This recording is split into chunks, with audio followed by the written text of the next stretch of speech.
Hello students, आप लोग कैसे हैं।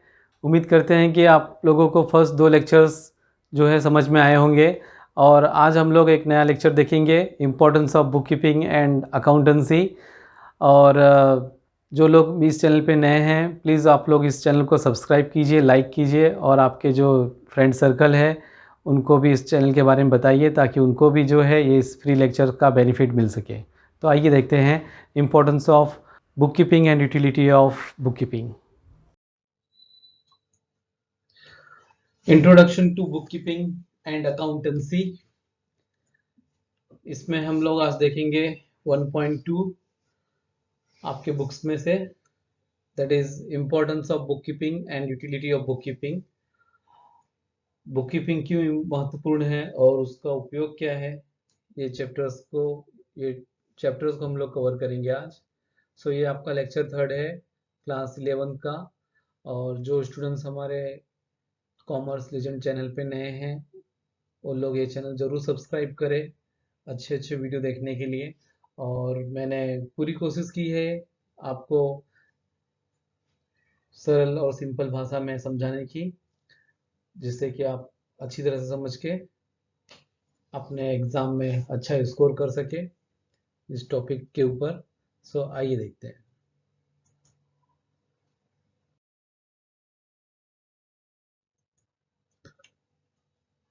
Importance of book keeping. इसमें जो है हम पहला पॉइंट देखेंगे, रिकॉर्ड। सो बुक कीपिंग जो है ये इम्पोर्टेंट क्यों है। ये बुक कीपिंग इसलिए इम्पोर्टेंट है क्योंकि इसमें रिकॉर्ड रहता है। क्या चीज़ का रिकॉर्ड रहता है भाई बुक कीपिंग के अंदर। बुक कीपिंग के अंदर जो है डे टू डे ट्रांजेक्शन्स का रिकॉर्ड होता है। अच्छा, डे टू डे ट्रांजेक्शन्स का रिकॉर्ड हम लोग जो है याद तो रख नहीं सकते हैं, तो उसको जो है एक बुक्स बनाते हैं और उस बुक्स के अंदर हम लोग लिखते हैं, दैट इज द रिकॉर्ड्स। और ये जो रिकॉर्ड्स होता है, ये जो रिकॉर्डिंग करने का जो तरीका होता है, ये आपको इस पैराग्राफ में बताया गया है कि वो काफ़ी सिस्टमेटिकली रिकॉर्ड किया जाता है। और जब भी कोई चीज़ सिस्टमेटिकली रिकॉर्ड की जाती है तो उसके लिए कुछ रूल्स एंड रेगुलेशंस होते ही हैं। तो वो रूल्स एंड रेगुलेशंस फॉलो करके जो है आपको बुक्स ऑफ अकाउंट्स मेंटेन करना होता है, दैट मीन्स लिखना होता है। तो आइए एक बार इसको रीड भी कर लेते हैं फर्स्ट पॉइंट को। It is not possible for any one two remember all transactions. मतलब कि कोई भी व्यक्ति जो है अपने बिजनेस के ट्रांजेक्शन्स को याद तो नहीं कर सकता है, याद रख भी नहीं सकता है, क्योंकि एक दिन में बहुत सारे ट्रांजेक्शन्स होते हैं। But book keeping maintains records of all the transactions permanently and systematically in the books of accounts. लेकिन हम बुक्स कीपिंग के अंदर क्या करते हैं, सारे रिकॉर्ड्स, मतलब जो डे टू डे ट्रांजेक्शन्स होता है, जो डे टू डे लेन देन होती है, sales, purchase, receipts, payments, goods आया, गुड्स गया, और बहुत सारे खर्चे होते हैं बिजनेस के अंदर, बहुत सारे एसेट्स हम लोग परचेज करते हैं डे बाय डे। तो ये सारी चीज़ें जो है हम लोग जो है एक अच्छी तरीके से सिस्टमेटिकली ढंग से जो है बुक्स ऑफ अकाउंट्स में रिकॉर्ड करते हैं। ठीक है। तो इस पॉइंट ऑफ व्यू हम ऐसा कह सकते हैं कि बुक कीपिंग जो है में ये सारी चीज़ रिकॉर्ड होती है, और रिकॉर्डिंग के point of view book keeping जो है इम्पॉर्टेंट है। देन सेकंड आपको दिया गया है फाइनेंशियल इंफॉर्मेशन। बुक कीपिंग जो है is useful to get information related to profit, loss, assets, liabilities, investment and stocks etcetera at any given time. देखिए, ये सेकंड पॉइंट आपको बता रहा है कि बुक कीपिंग इसलिए इंपॉर्टेंट है क्योंकि इससे आपको फाइनेंशियल इंफॉर्मेशन मिलता है। अब ये फाइनेंशियल इंफॉर्मेशन बोले तो पैसे के बारे में आपको इंफॉर्मेशन देता है बुक कीपिंग। पैसे के बारे में जब इंफॉर्मेशन देगा तो ऑब्वियसली आपको जो है ये भी मालूम पड़ेगा कि आपका बिजनेस जो है अभी एट प्रेजेंट प्रॉफिट मोड में है कि लॉस मोड में है, और आपके बिजनेस में अभी तक जो है आपने टोटल कितना नंबर ऑफ एसेट्स जमा कर लिया है, मतलब कि आपके बिजनेस में टोटल नंबर ऑफ एसेट्स कितने हैं। ठीक इसी तरीके से आपको ये भी मालूम पड़ेगा कि आपने जो है कितने लोगों से पैसा लिया है और उनका पैसा देने का बाकी है। जैसे कि आपने किसी से गुड्स परचेज किया ऑन क्रेडिट बोले तो उधारी पे, और अभी तक आपने उसका पैसा नहीं दिया है तो दैट इज योर लाइबिलिटीज, उसको हम लोग लाइबिलिटी बोलते हैं।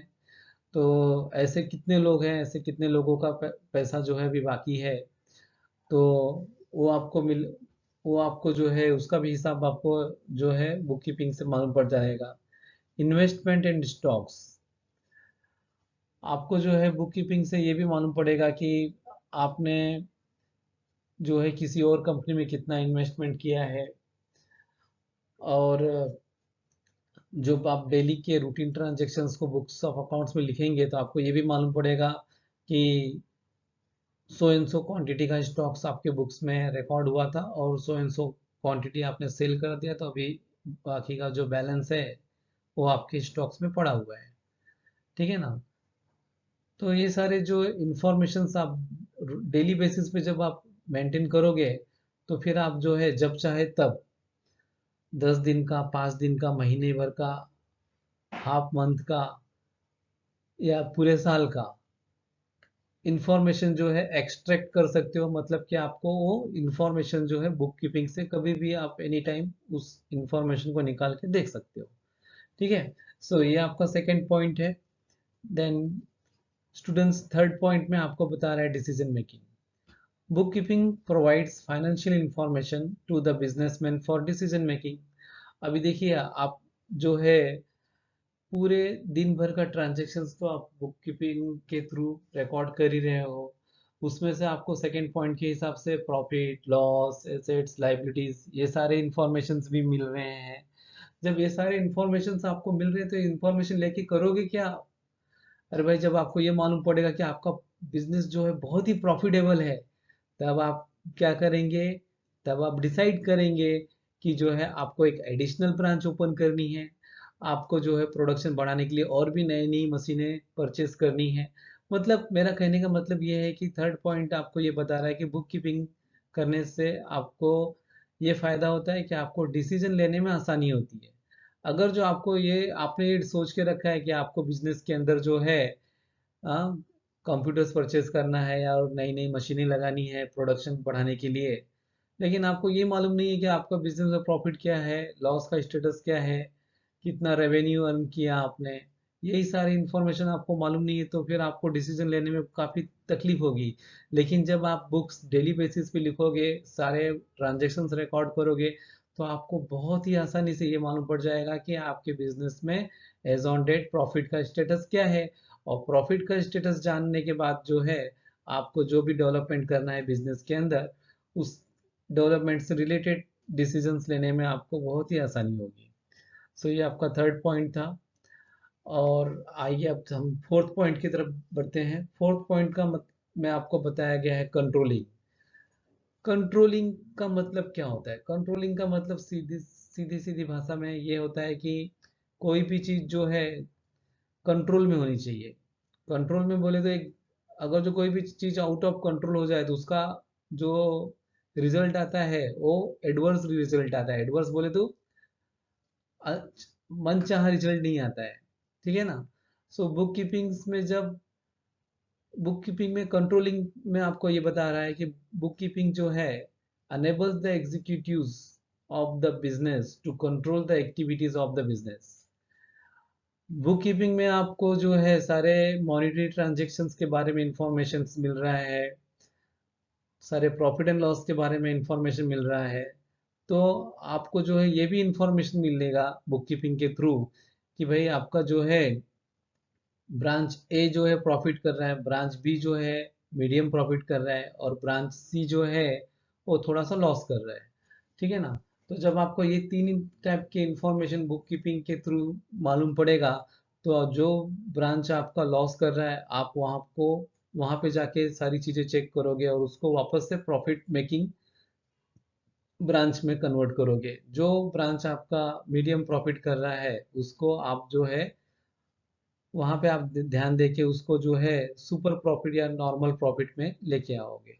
सो इसका मतलब ये होता है कि बुक कीपिंग से आपको जो है कंट्रोलिंग का भी आइडियाज आता है और इसलिए बुक कीपिंग इम्पोर्टेंट है। हाँ। सो ये आपका फोर्थ पॉइंट था। देन फिफ्थ पॉइंट है evidence. Businessman needs financial evidence to be produced in the court of law in case of any disputes. देखिए, जब आप बड़े पैमाने पे बिजनेस करते हैं तो कहीं ना कहीं जो है कुछ ना कुछ डिस्प्यूट तो क्रिएट होता है बिजनेस के अंदर, व्यापार के अंदर। ये डिस्प्यूट क्रिएट होने के बहुत सारे रीजंस होते हैं, जैसे कि आपने किसी को दिए गए कंडीशन के हिसाब से क्वालिटी क्वालिटी वाला माल, गुड्स जो है आपने सेल नहीं कर पाए आप, या फिर आपने जो टाइम लाइन्स आपको मिले, आपने दिया था सामने वाली पार्टी को गुड सप्लाई करने का, उस टाइम लाइन के बियॉन्ड आपने जो है गुड सप्लाई किया, तो सामने वाला पार्टी जो है, जो सामने वाला पार्टी है वो आपको जो है फिर इन सारे रीजन के कारण जो है आपको टाइम पे पैसा नहीं देता है, या फिर वो कहता है कि मैं पैसा नहीं दूंगा। तो ऐसे टाइम पे क्या होता है कि आपका और उस पार्टी का जो है डिस्प्यूट क्रिएट हो जाता है। अब ये डिस्प्यूट जब क्रिएट होगा तो आप जो है कहीं ना कहीं लास्ट में आप कोर्ट में जाओगे, न्यायालय में जाओगे। कोर्ट में क्या होगा, कोर्ट में आपको ये प्रूव करना पड़ेगा कि देखिए, मैंने मेरे टर्म्स एंड कंडीशन के मुताबिक इनको गुड्स सप्लाई किया, मैंने जो भी गुड्स सप्लाई किया उसका ये टर्म्स था, उस टर्म्स के मुताबिक मैंने गुड्स इनको दिया, इसलिए मैं मेरा पैसा मांग रहा हूँ। तो कोर्ट को जो है एज अ एविडेंस के तौर पे आप अपना बुक्स दिखाओगे, और उस बुक्स के अंदर सारे टर्म्स एंड कंडीशंस जो भी आपका और पार्टी के साथ डिसाइड हुआ था उसको आप दिखाओगे, पार्टी कोर्ट को दिखाओगे। तब जाके कोर्ट जो है आपके फेवर में जो है फैसला देगा। ठीक है। तो इस तरीके से जो है, जो बुक कीपिंग है उसको हम लोग एज अ एविडेंस के तौर पे भी यूज़ करते हैं, और कोर्ट बुक कीपिंग के अंदर जो लिखा हुआ इंफॉर्मेशन होता है उसको एज अ एविडेंस के तौर पे मान्य करती है। और इसलिए जो है बुक कीपिंग जो है as a evidence point of view important है हमारे बिजनेस में। नेक्स्ट पॉइंट है tax liability. Book keeping is useful to find out the tax liabilities, example income tax, property tax, GST. देखिए, हम लोग जो है डेली का ट्रांजैक्शंस लिखते हैं, बुक्स के अंदर रिकॉर्ड करते हैं, sales, purchase, receipt, payment, expenses, ऐसे बहुत सारे खर्चे हम लोग लिखते हैं, और बहुत सारे इनकम भी लिखते हैं। तो एंड ऑफ द डे जो है आपको ये भी मालूम होना चाहिए कि टोटल आपने कितना गुड्स परचेज किया, और उसके सामने टोटल गुड्स कितना सेल किया। परचेज जब आप करते हैं तो आप जो है परचेज के ऊपर जो है आपको टैक्स भरना पड़ता है, और जब आप गुड्स सेल करते हो तो सेल के ऊपर जो है आप सामने वाले से टैक्स कलेक्ट करते हो, सेल टैक्स, बरोबर ना, जिसको आज हम लोग जीएसटी बोलते हैं। सो इन दोनों का बीच का जो डिफरेंस होता है that is the tax liability. हाँ, सपोज आपने 10 रुपया टैक्स जो है, 10 परचेज के टाइम पे आपने 10 रुपया टैक्स भरा, और सेल्स के टाइम पे आपने जो है सपोज सामने वाले पार्टी से टोटल 12 रुपये का जो है sale tax, as a sale tax आपने वसूल किया सेल्स के टाइम पे। तो दोनों के बीच का डिफरेंस कितना है, 10 - 12, 2 रुपीज़। तो 2 रुपीज़ क्या हो गया आपका टैक्स लाइबिलिटी, इसी को हम लोग जीएसटी बोलते हैं। ठीक है। Then property tax. Property tax में क्या होता है कि भाई आपके बिजनेस के पास जो है गवर्नमेंट ने एक थ्रेशोल्ड लिमिट बना के रखा है, एक लिमिट बना के रखा है कि अगर जो आपके पास 1 करोड़ के ऊपर प्रॉपर्टी होगी तो आपको उसका 1% जो है गवर्नमेंट को एज अ प्रॉपर्टी टैक्स भरना पड़ेगा, that is the property tax. और इनकम टैक्स का आपको मालूम ही है कि भाई आपका इनकम अगर जो ये limit so and so limit को क्रॉस करता है, सपोज 3 लाख का लिमिट के ऊपर आप जो भी पैसा अर्न करते हो उसके ऊपर आपको 10% इनकम टैक्स भरना पड़ेगा। सो मेरा कहने का मतलब क्या है कि ये सारे जो टैक्स से रिलेटेड रूल्स एंड रेगुलेशंस है, और उसका कैलकुलेशन करने का जो प्रोसीजर्स है, ये सारे प्रोसीजर्स आप कभी अप्लाई कर पाएंगे जब आप बुक्स ऑफ अकाउंट्स में से सारे इंफॉर्मेशन निकालोगे, तो ही तो आपको मालूम पड़ेगा कि आपकी टैक्स लाइबिलिटी कितनी है। ठीक है। तो इस तरीके से जो है हमें बुक कीपिंग इम्पॉर्टेंट है tax liability point of view.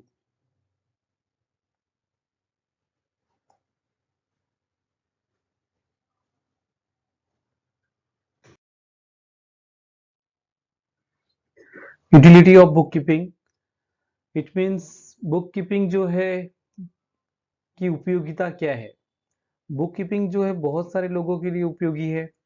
तो आइए देखते हैं किन किन लोगों के लिए बुक कीपिंग किस तरीके से कितना उपयोगी है।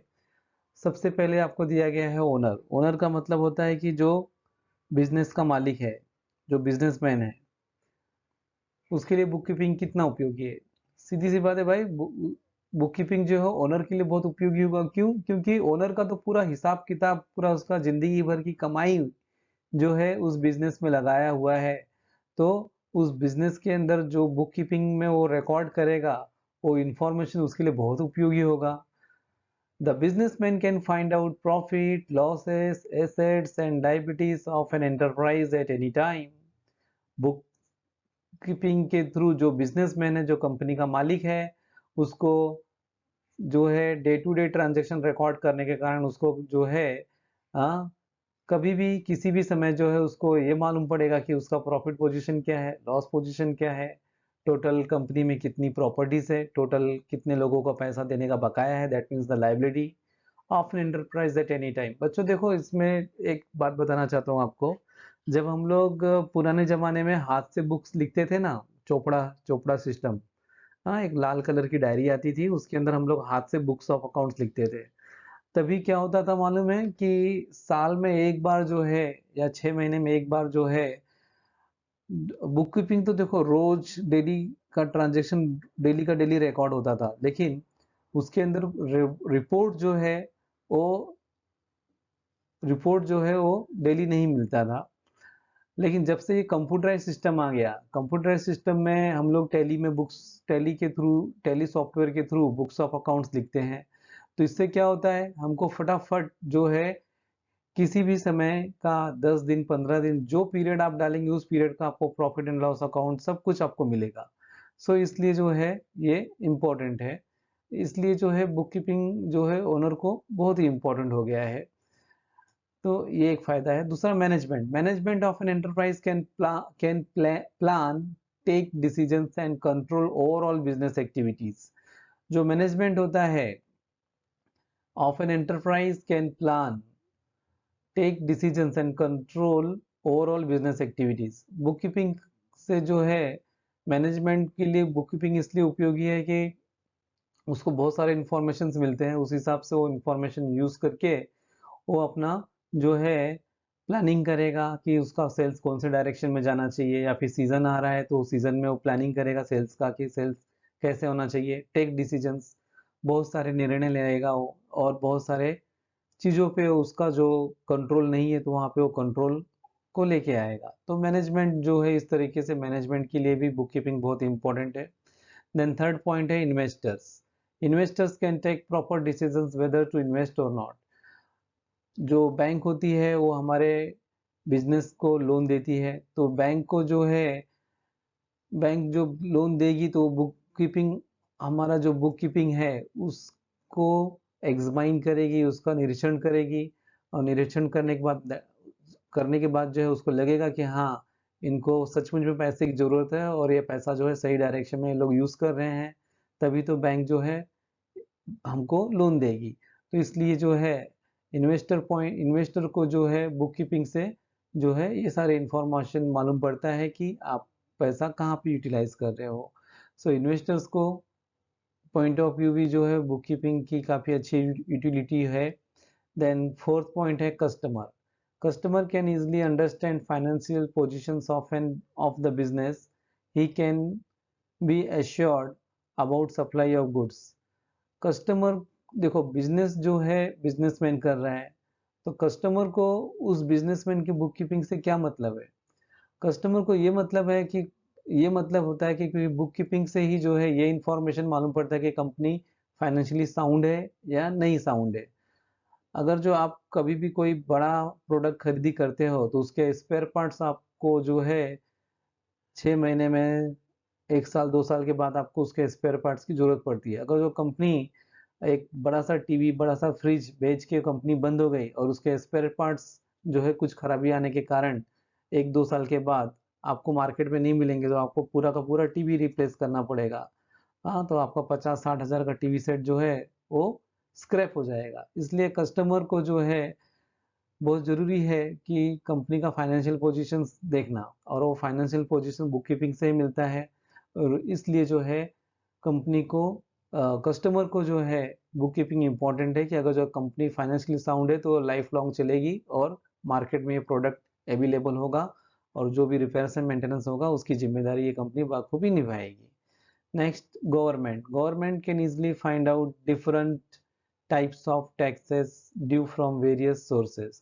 गवर्नमेंट जो है को बुक कीपिंग की यूटिलिटी इसलिए होती है क्योंकि जब एक बिजनेसमैन बिजनेस करता है तो हमने देखा कि वो परचेज भी करेगा गुड्स और गुड्स सेल भी करेगा, वो प्रॉपर्टी भी बनाएगा और रेवेन्यू भी कमाएगा और खर्चा भी करेगा। तो गवर्नमेंट क्या करती है कि भाई जो एंटरप्राइज है, जो बिजनेसमैन है, वो जो भी टैक्स भर रहा है हर साल, वो टैक्स जो है सही सही टैक्स भर रहा है कि नहीं भर रहा है, इसके लिए गवर्नमेंट क्या करती है, बिजनेसमैन का बुक्स ऑफ अकाउंट्स को मंगा के उसको चेक करती है।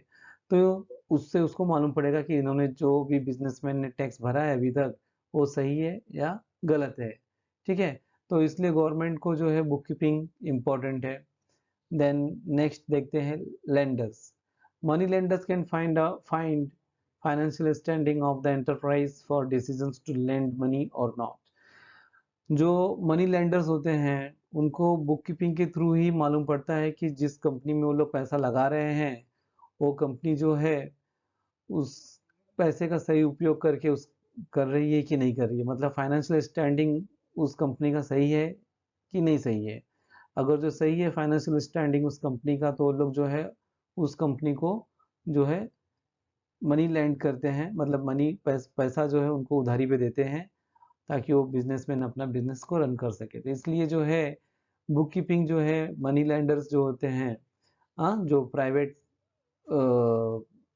इन्वेस्टर्स होते हैं जो प्राइवेटली पैसा उधारी पे देते हैं बिजनेस को रन करने के लिए, इसके लिए उनको लिए भी जो है बुक कीपिंग काफ़ी उपयोगी है।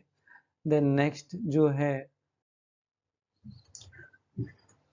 देन सेवंथ पॉइंट है development. Business enterprise can achieve the business growth with the help of accounting. Business जो बुक कीपिंग है उससे बहुत सारे इंफॉर्मेशन आपको मिलते हैं फाइनेंशियल पोजीशंस के बारे में। तो वो सारे फाइनेंशियल पोजीशंस का जब आपको इंफॉर्मेशन मिलेगा तब जाके आप अपने बिजनेस में क्या क्या डेवलपमेंट करना है उसका डिसीजन आप आसानी से ले पाएंगे। तो यहाँ पे आपका utility of bookkeeping and होता है।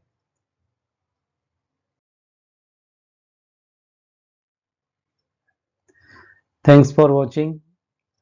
और अंत में एक बार मैं आप सभी स्टूडेंट से रिक्वेस्ट करता हूँ कि आप लोग जो है इस चैनल को ज़रूर से ज़रूर सब्सक्राइब कीजिए, हमारे जो नए यूज़र्स हैं, और इसे लाइक कीजिए और आपके फ्रेंड सर्कल में इसको शेयर भी कीजिए।